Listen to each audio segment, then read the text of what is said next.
Okay, so I did a few videos about the Boston Celtics and some playoff content, but I never really gave my prediction. This is going to be short, less than 10 minutes. Okay, so the first series we have is the Philadelphia 76ers versus the Toronto Raptors. This series is already going on game 3. It's tied up at 1. And the Toronto Raptors dominated the Sixers in game 1. The Sixers, thanks to Jimmy Butler, managed to pull out game 2. The positives I see for Toronto are they're a great defensive team. Kawhi Leonard is a great defensive player, obviously, but his defensive just intelligence is starting to rub off on this team, and this team is becoming a lot tougher on defense. In my opinion, this might be the best defensive team in the NBA. I mean, they have size, they have length, they have they have physical players that can beat you up over the course of a 48-minute game. God forbid it would last longer, but I think Pascal Siakam, he has come into his own. He's become a formidable player. He's almost like a Serge Ibaka. You didn't really see him coming until he showed the fuck up. And the only thing I can say about Siakam now is that Serge didn't have a 3-point shot when he first came into the league. He was nothing but a rim protector. That's it. He was a shot blocker. So I believe if Serge would have had that 3-point shot coming into the league, dude would have been really fucking hard to play against. So Siakam is like a better version of Serge Ibaka at this point in his career. Also, the leadership of both Danny Green and Kawhi Leonard is positive for this team. I'm a huge fan of DeMar DeRozan. I mean, since the guy was drafted, I kept a close eye on him because I was a Celtics fan, and when we would play these guys, or when I would see the box score for the Toronto games, this guy was he was always at the top of the list. And I thought DeMar DeRozan was an extremely underrated player for what he was able to do. And over the course of his career, he just got better and better. And that tends to happen with a lot of players that I like. And Paul George was another one of them. Paul George, his rookie year, I was noticing his play. Klay Thompson, his rookie year, I just would watch them. And I would see their box score after each game. Like, I wouldn't watch every single game, but I would see like the highlights, and I would see the box score after each game, and I would think that these guys are phenomenal, and given time they could get better, and they eventually did. But this team is better with Kawhi Leonard, and I think it's going to cause all kind of fits for Philly in a 7-game series. Philly, the positives I can see for them are that they have bodies. They have guys that they could throw at you, that could do a multitude of things. The only weak link, really, on this team, if everybody's healthy, is Ben Simmons and his inability to shoot from distance or even from mid-range, honestly. But if you can surround him with shooters, and you can open up the floor and allow him to either attack the basket or pass to, or move the ball, I think he's more effective in that way. He's just not a really good shooter at all. So it's probably best to keep him out of those shooting situations. Honestly, they need to move him back to power forward. And they need to get a 3-point shooting point guard out there that doesn't necessarily have to be the facilitator, but can be a shooter on the floor, and I think they'll fare better that way. But so we're gonna move on to the next one: the Boston Celtics versus the Milwaukee Bucks. Now, I've let my feelings be known about this series quite a few times, and I just gotta say, I'm really enjoying the Celtics right now. Like, I wish I could have enjoyed them earlier this year, but they were all over the place. It was hard for me to really just live in the moment with them. So now they're playing a whole lot better. And some people may the assumption that it could be because Marcus Smart is not out there, so you give more minutes to other guys. I don't really think that's much of a factor. I couldn't see how minutes restrictions can get to players, but when every player on the team has a goal in mind, and that goal is a championship, I don't think minutes matter as much. I think when they get the minutes matter more than just how many minutes they get. I think Jaylen Brown and Jason Tatum would mind not playing much in the first half if it meant they would get a lot more minutes in the second half, possibly late in the fourth quarter. And I think that's what matters at the end of the day, is being able to be there to try to help the team win the game at the end. But positives for the Celtics, they just have bodies everywhere. I mean, at every position, they have at least 2 or 3 guys that could come into the game and they could give you solid production. I mean, you talk about depth. This team has fucking depth. And I don't think there's a team deeper than this team. And that's what makes them so dangerous. When they're clicking on all cylinders, they're unstoppable. I don't really think there's anybody that's going to be able to compete with this team if they're clicking. Now, that's the problem. They don't always click. Now, when I give my prediction on this series, it's going to show why I think that their inconsistency is a problem. Because honestly, this should be a sweep. If Boston is clicking every single game they play against Milwaukee, this should be a sweep. Milwaukee is not that good of a team. And now to my positives for Milwaukee. Great segue. Milwaukee has Giannis. All right, Giannis. If you can find ways to, Budenholzer has to get this dude going. You have to put him in a position to be able to move freely. If Giannis is restricted in his movements, his game is just handcuffed, because he's not a knockdown three-point shooter. He's not a knockdown mid-range shooter. He's a guy that likes to move and use his length and his athleticism to get him where he wants to go.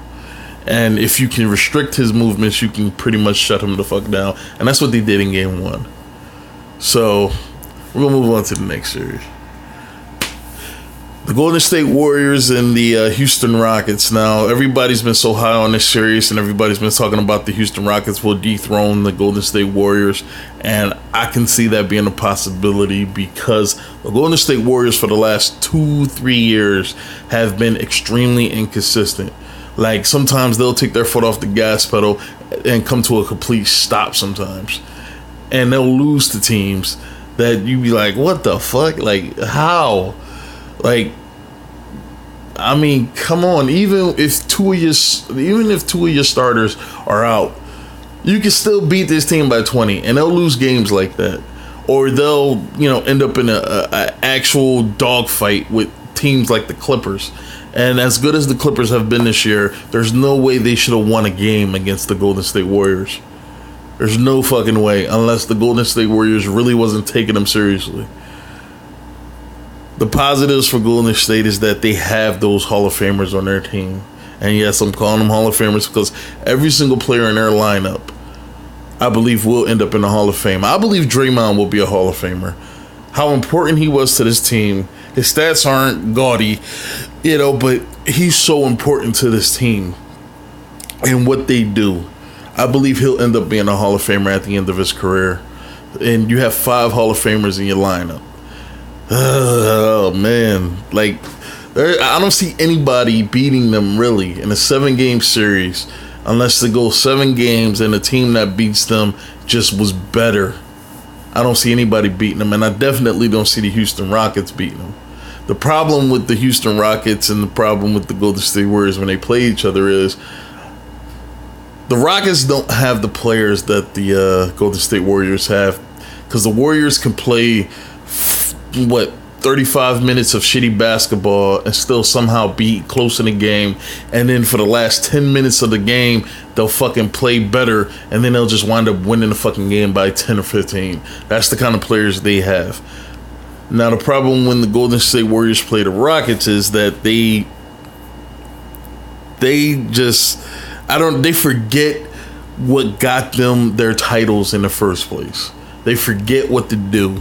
and they just start fucking freelancing and freestyling out there and making shit up as they go along, and you can just tell, like they're just making shit up. They're not really playing through the. I don't know. It just seems like the more and more they win, the more it looks like they get bored of winning, and they just try to do some shit to make it interesting. That's just what it looks like. It looks like they get so tired of just beating teams all the time, because the Warriors could beat at least 90% of the NBA by 20 points every single game. There's some teams that they will have trouble with, like Boston, or maybe a fucking Toronto, or maybe Houston, but they should beat everybody else by at least 15 to 20 points, man, because they're just that much better than everybody else. Now we have the wild card of the NBA playoffs.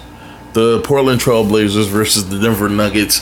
The Denver Nuggets barely survived the San Antonio Spurs, and the Portland Trailblazers completely decapitated the Oklahoma City Thunder, and in almost theatrical fashion. Dame Lillard, who should be considered Dime Lillard because this nigga's just money. I know that's corny, but it's very fucking true. This dude is the greatest game-winning shot taker in the NBA right now. I mean, I might throw him up there with Michael Jordan, honestly, with some of the game winners I've seen this guy shoot. I mean, Jesus Christ. And it really looks like he believes he's going to make those shots. And that's what makes it even better. Like, Jesus, you have that level of confidence in yourself that you can shoot from half court and just believe you'll make it. So, the positives that I have for the Portland Trailblazers is that you have two phenomenal shooters in your backcourt, and then you have Enes Kanter. I really wish Nurkic was healthy, because if Nurkic was healthy, this series would easily go to the Portland Trailblazers. Because I just don't believe that. I don't believe that the Denver Nuggets have the talent to be able to beat a team like this. I mean, the Denver Nuggets thrive on team ball. They thrive on at least somebody on their team getting hot, getting going. And then you have a star like Nikola Jokic, who just, he can do it all. But he's not a dominating force. That's the problem. Like, Jokic is not a dominator. He's not a guy that's going to completely take over the game. He's going to do all the little things, and he's going to do a little bit of everything that helps you win. But he's not a guy that... And he's not going to take over the game. He's not a game, just a game taker or something. I don't know. But I do really respect his game, because to be a big man that tall and, just almost to come out from, oblivion and, to just rise to the star level that he rose to. Because when Jokic first came into the league, nobody really noticed him. And then slowly his game just, elevated to the point where everybody notices him now. But I think Portland's better, man. I mean, I think Denver has pieces, but that's all they are. They're just pieces. And then, they drafted Michael Porter, but I believe he's hurt. And I haven't really seen him out there. Now, if he's out there, he's completely fucking invisible. But I believe they have Barton in that small forward, so he has to be hurt because they don't have him out there. But I believe this team, give it another year. I believe next year, Denver would be more ready to, more prepared to win. But this year, I don't know. It's up in the air. This is a real wild card. I wouldn't be surprised if either team wins. Now let's get to my prediction so I can get this over with. I got the Raptors winning 4-2. I think Philly is a good team, and the trades they made just looks good on paper, but it's not enough to beat a Kawhi Leonard-led defensive juggernaut like the Toronto Raptors. I mean, I believe Kawhi Leonard has completely changed the culture there, and Toronto because now they're serious threats. They were serious in the first round last year, but once they saw LeBron, you could just tell they were a completely different team, and he shrunk. They shrunk against him. So I got the Raptors winning this one. Of course, I have the Celtics winning this series 4-2, and the reason why I have it going 4-2 and not 4-1 or a sweep is because the Celtics have a tendency to just let their foot off the gas pedal and completely let the other team just run all over them. And then that's when you start getting into the blame game territory. Now, if they're able to surpass all of that and they're able to go through the good times and go through the bad times without any dissension and anywhere, I believe that this team could win this series in a sweep or 4-1, but I think it'll go 4-2. I think Giannis is good enough to crap, this video is longer than sorry, but I believe this series is going to be longer than some people expect. I got the Warriors winning 4-2. I just don't think the Rockets have it, man. And if game one was any indicator, the Rockets are going to be dependent on fouls, and I don't think there's enough to get you wins against Golden State. I don't know. And I don't think the 3-point thing where, they're shooting, 20, 25 3-pointers a game and they're making like 10 or 15 of them. I don't think that's going to get you to win either. You have to be able to do more than just shoot a whole bunch of 3-pointers. And I don't know. They gotta add another level to their game to beat Golden State because they're just way more talented than the Houston Rockets. And I got the Trailblazers winning 4-3. I think Dame Lillard, this is Dame Lillard's year to get to the Western Conference Finals. This dude is he's just so good. But he's in a conference with all these other great point guards that his talent and the light that he shines gets overshadowed by everybody else around him. And I think this is his year. I think this is his year to get this team to the Western Conference Finals and make themselves appear to be real contenders, because right now people are not really taking them seriously. But those are my predictions. I got the Trailblazers versus the Warriors, and I got the Celtics versus the Raptors. All right.